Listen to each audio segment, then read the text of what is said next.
Hey, what's going on? If you want to get a complete system that makes melting fat easy and is 100% automated, then I want you to go to the link that's on the bottom of your page right now. YouTube doesn't let me make that link clickable, so you're gonna actually have to type it into your browser, or I also put the copy of the link in the description so you can click on that or type it into your browser. Alright, for now, enjoy the video, and after you're done with this video, make sure to go to that link to get a complete fat melting system. All right, so within this program, we're giving you several techniques, and dinner is another one of those crucial times. Kind of like how, at breakfast before you eat, you have a really great opportunity to melt pure fat.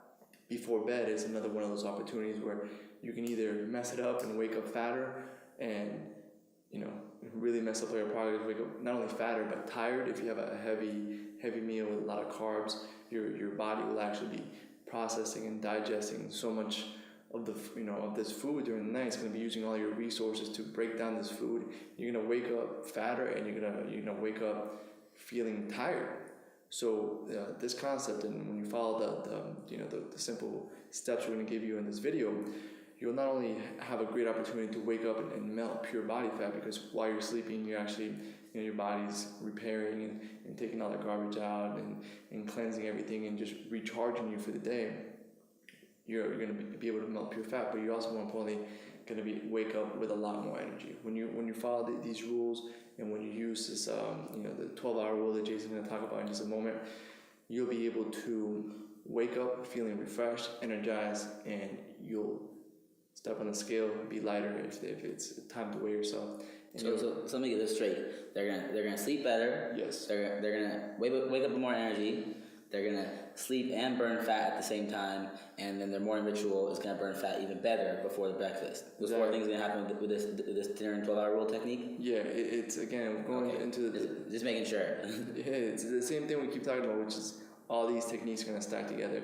These are all techniques that require a little amount of willpower. You keep stacking them on top of each other, and they have a really synergistic and exponential effect to melt pure body fat. I don't know if you're familiar with the 80-20 rule, the Pareto principle, stating that 20% of the actions you do give you 80% of the results, right? So it's you probably wear 20% of your clothes 80% of the time. 20% of the salespeople make 80% of the sales for companies, and it just this guy did research, and the 80-20 rule spans in all kinds of areas in your life.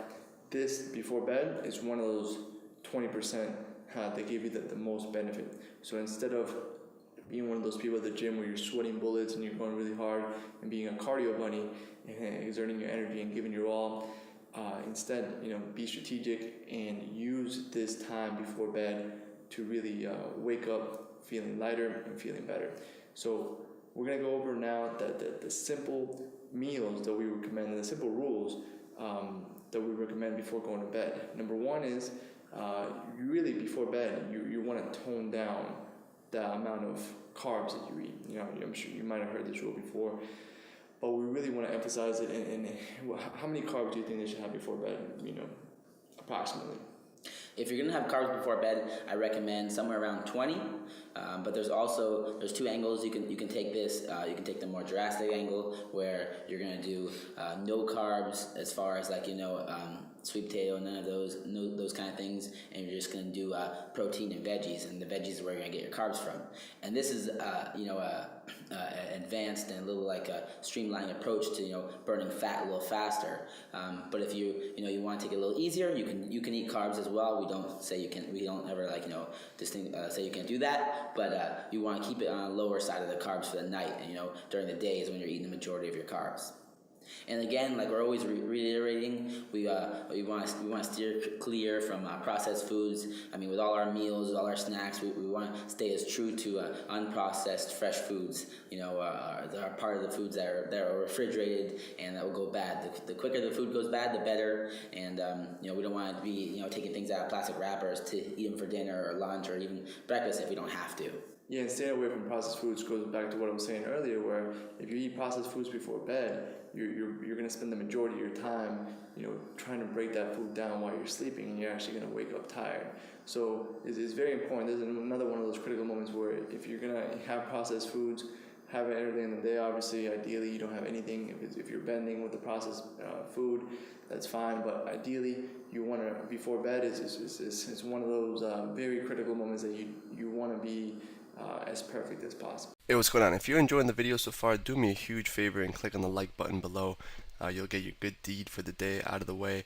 It helps me out a lot. Also, go ahead and subscribe and leave a comment. Something as simple as good video or I enjoyed the video. It really helps me out with YouTube. Alright, here's the rest of the video. And again, with the tired issue about waking up tired, is your body usually runs on cycles. Your whole body, your organs, different muscles, everything. Your body runs on cycles. So your digestive tract runs on a cycle. When you're more active with your eating, which is throughout the day, through breakfast or dinner, your digestive tract is more efficient. So that's one of the reasons why when you go to sleep and you pack your body with processed foods, which processed foods are a lot harder to digest, that you're not digesting them, your body's working really hard to break these things down because your digestive tract is not running properly. It's like a bunch of tongue twisters going on here. So that's another reason, and it's one of the main reasons why you'll sleep better and you'll wake up with more energy because your body's not working as hard to digest these unprocessed and these foods that your body is not used to eating. Alright, so here's some specific recipes you can do. During the dinner time, we want to stick with the lean proteins as well as the healthy fats. Something like a fish with avocado and some veggies, whether it's broccoli, asparagus, maybe a little coleslaw.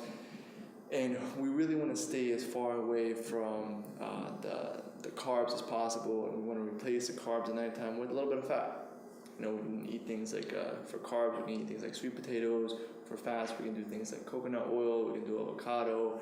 What other fats you got there? We got olive oil, we got a little bit of almond butter maybe. We got... You can do nuts. Obviously all the nuts come from walnuts. That's where the coconut oil and the almond butter comes from. But basically with the fats, just like we'll tap into the fats a little bit.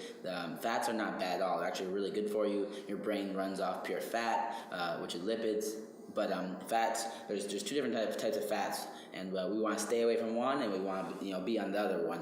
And things like like how avocado is packed with fat, that's good fat, and we want to be on that. Sometimes I'll hear people like, "Oh, you don't want to eat avocado; it has loads and loads of fat," but it's really healthy fat. Again, if you eat 3 avocados a day, it's too much. Everything in moderation, it's bad for you.